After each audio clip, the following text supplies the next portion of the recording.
प्रत्येक विद्यालय की अंतिम कक्षा जब छात्र उत्तीर्ण कर लेता है या फिर अन्य किसी कारण से छात्र शाला छोड़ता है, तब ऐसी कंडीशन में छात्र को हम ट्रांसफर सर्टिफिकेट इशू करते हैं। अब जो स्थानांतरण प्रमाण पत्र होता है, इसमें छात्र से संबंधित सामान्य जानकारी होती है, जैसे छात्र का नाम हो गया, माता पिता का नाम, डेट ऑफ बर्थ, साथ ही छात्र किस डेट से किस डेट तक संबंधित शाला में उपस्थित रहा। इस प्रकार की तमाम जानकारी हम ट्रांसफर सर्टिफिकेट में अंकित करते हैं। आज के वीडियो में हम देखेंगे कि छात्रों का स्थानांतरण प्रमाण पत्र हम कैसे तैयार कर सकते हैं और इसमें हमें किन किन सावधानियों को रखना है। जैसे हम एक भरा हुआ जो प्रमाण पत्र है, इसे देखते हैं। इसमें यदि हम देखें तो सबसे पहले छात्र का नाम रहता है, इसके पश्चात माता का नाम, पिता का नाम। अब जो ट्रांसफर सर्टिफिकेट का फॉर्मेट आप देख रहे हैं स्क्रीन पर, एक समान फॉर्मेट है। लगभग इसी प्रकार की टीसी आपको शाला में देखने के लिए मिल जाएगी, जिसमें सबसे पहले छात्र की समान जानकारी, छात्र का नाम, माता पिता का नाम, उसकी भाषा क्या है, जाति क्या है, विद्यालय का क्या नाम है, तहसील, जिला, इस प्रकार की जानकारी आ जाती है। अब इसके पश्चात आगे इसमें आती है डेट, कि छात्र किस तारीख से किस तारीख तक उपस्थित रहा। साथ ही हम देखेंगे कि दिनांक अंकित करने का एक स्थान और दिया गया है।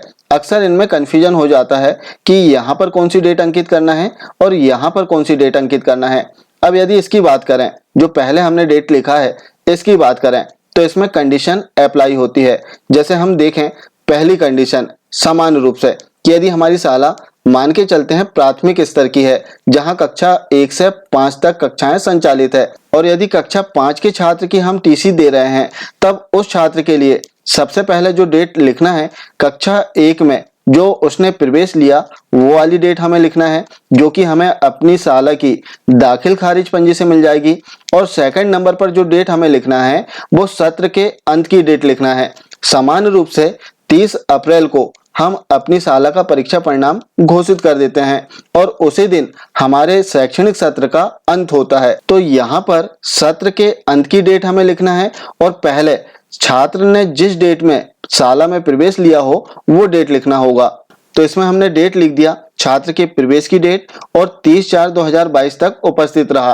और अब आज दिनांक 14/6/2022, अर्थात यहाँ पर जिस दिन आप टीसी इशू कर रहे हैं वो डेट आपको लिखना है। अब इसके पश्चात इसमें हम देखते हैं दूसरी कंडीशन, कि यदि कोई छात्र बीच की कक्षाओं में शाला को छोड़कर जाता है और उसे हमें टीसी देना है, तब ऐसी कंडीशन में, जैसे एग्जाम्पल लेते हैं, कोई कक्षा 3 का छात्र है, तब उसकी टीसी में कौन सी डेट हमें अंकित करना है।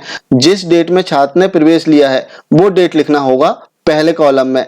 इसके पश्चात यहाँ पर छात्र जिस डेट में जा रहा है वो डेट आपको लिखना होगा। हो सकता है कि सत्र के बीच में छात्र जाए, जैसे जुलाई में जा रहा है या फिर अगस्त में जा रहा है। यदि अगस्त में गया तो अगस्त तक आपको उपस्थित बताना है, और जिस डेट में आपने टीसी दिया है वो डेट आपको यहाँ पर फिल कर देना है। तो इस प्रकार जो दिनांक हम इसमें अंकित करते हैं, इसमें दो कंडीशन होती है। यदि अंतिम कक्षा के छात्र को हम टीसी दे रहे हैं तब सत्र के अंत की डेट लिखना है, और यदि बीच के कक्षा के छात्र को हम टीसी दे रहे हैं तब वो जिस डेट में जा रहा हो वो डेट हमें अंकित करना होगा। अब टीसी देने की यदि हम बात करें, जैसे एक एग्जाम्पल हम लेते हैं कि प्राथमिक स्तर की शाला है और कक्षा 5 के छात्रों की टीसी देना है, तो शासन के निर्देश हैं कि छात्रों को टीसी सीधे नहीं देना है, बल्कि हमें अपनी पोषक माध्यमिक शाला में देना है। इसी प्रकार यदि कोई माध्यमिक शाला है जहां कक्षा 8 जो है उच्चतम कक्षा है, तब ऐसी माध्यमिक शालाओं को निकटतम जो पोषक हाई स्कूल है वहां पर छात्रों की टीसी देना होता है, जहां छात्र सीधे प्रवेश ले लेते हैं।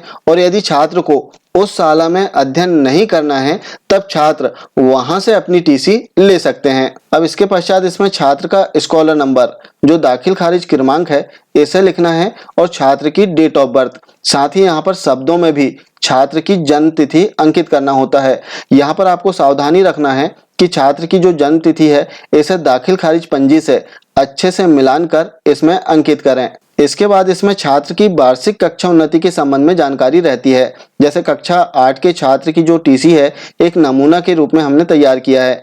तो कक्षा 8वीं माध्यम हिंदी वर्ष 2022 में उसे कक्षा 6वीं में प्रवेश दिया गया था।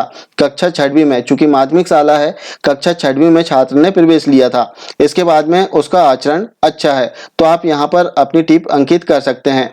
इसके पश्चात इसमें हम देखेंगे कि इस प्रारूप में यहाँ पर संस्था प्रमुख को अपनी संस्था की सील लगाना है और अपने हस्ताक्षर भी करना है। साथ ही इस प्रारूप में हम देखेंगे कि छात्र की SSSM ID, family ID, bank का नाम, अकाउंट नंबर और IFSC कोड, इस प्रकार की जानकारी भी देना होता है। इसके अतिरिक्त साला का जो डाइस कोड है वो भी अंकित करना होता है। इसके बाद यहाँ पर दिनांक अंकित करते हैं और छात्र का नाम, पिता का नाम और छात्र की फीस का ब्यौरा रहता है। क्योंकि कक्षा 1 से 8 तक की यदि हम बात करें तो निःशुल्क एवं अनिवार्य शिक्षा का नियम है, तो इसमें छात्र की फीस जो है निरंक ही आएगी। और इसके पश्चात यहाँ पर वर्तमान कक्षा में अध्ययनरत रहते हुए इसने विद्यालय छोड़ा, यहाँ पर अक्सर कंफ्यूजन होता है। जैसे कक्षा 8 के छात्र की हम बात करें तो यहाँ पर कौन सी कक्षा हमें लिखना है, क्योंकि यहाँ पर लिखा हुआ है अध्ययनरत रहते हुए। अब कक्षा 8 तो छात्र ने उत्तीर्ण कर लिया तो कक्षा 9 में अध्ययनरत रहेगा, लेकिन हमारी शाला में कक्षा 9 नहीं है, तब ऐसी कंडीशन में यहाँ पर क्या लिखें? चूंकि हमारी शाला में कक्षा 9 है ही नहीं, तब हम यहाँ पर कक्षा 9 भी नहीं लिख सकते। ऐसी कंडीशन में आप यहाँ पर 8वीं उत्तीर्ण लिख सकते हैं या फिर यहाँ पर क्रॉस भी आप कर सकते हैं, क्योंकि स्पष्ट हो जाएगा कि वर्तमान में कक्षा 8वीं उत्तीर्ण में इसने विद्यालय छोड़ा। शुरू का आप थोड़ा सा काट दीजिए। अब इसमें दूसरी कंडीशन आती है कि उच्चतम कक्षा को छोड़कर अन्य किसी कक्षा के छात्र की हम TC इशू कर रहे हैं, तब यहाँ पर हमें कौन सी कक्षा लिखना है। एक एग्जाम्पल के लिए हम समझते हैं कि कोई छात्र कक्षा 7 में लास्ट ईयर अध्ययनरत था, तब उसकी TC में यहाँ पर कक्षा 8 हमें लिखना होगा। अर्थात एक कक्षा आगे जो लास्ट ईयर जिस कक्षा में छात्र था और वो उस कक्षा से उत्तीर्ण हो गया है, तब यहाँ पर अगली कक्षा हमें अंकित करना होगा। अब अगली कक्षा क्यों अंकित करें? तो इसके लिए जैसे आपको पता है कि 30 अप्रैल को हम अपनी शाला का जो परीक्षा परिणाम है इसे घोषित कर देते हैं, और जैसे ही परीक्षा परिणाम घोषित होता है छात्र स्वयं अगली कक्षा में आ जाता है और उसका नाम हम अगली कक्षा की जो छात्र उपस्थिति पंजी है उसमें अंकित कर लेते हैं। तो इसलिए यहाँ पर छात्र की अगली कक्षा ही हमें अंकित करना होगा। इसके पश्चात इसमें हम देखेंगे कि इसकी उपस्थिति, यहाँ पर खाली स्थान है तो आप अपने शब्द लिख सकते हैं, जैसे हमने लिखा है संतोषजनक रही, और अंत में शाला की पद मुद्रा और संस्था प्रमुख के हस्ताक्षर कर देना है। तो इस प्रकार से शाला द्वारा जो स्थानांतरण प्रमाण पत्र जारी किया जाएगा इसमें आप तिथियों को अंकित कर सकते हैं। एक ही स्थानांतरण प्रमाण पत्र के संबंध में एक महत्वपूर्ण जानकारी। आशा है जानकारी आपको अच्छी लगी होगी। मिलते हैं कुछ इसी प्रकार की जानकारी के साथ में अगले वीडियो में। तब तक के लिए जय हिंद।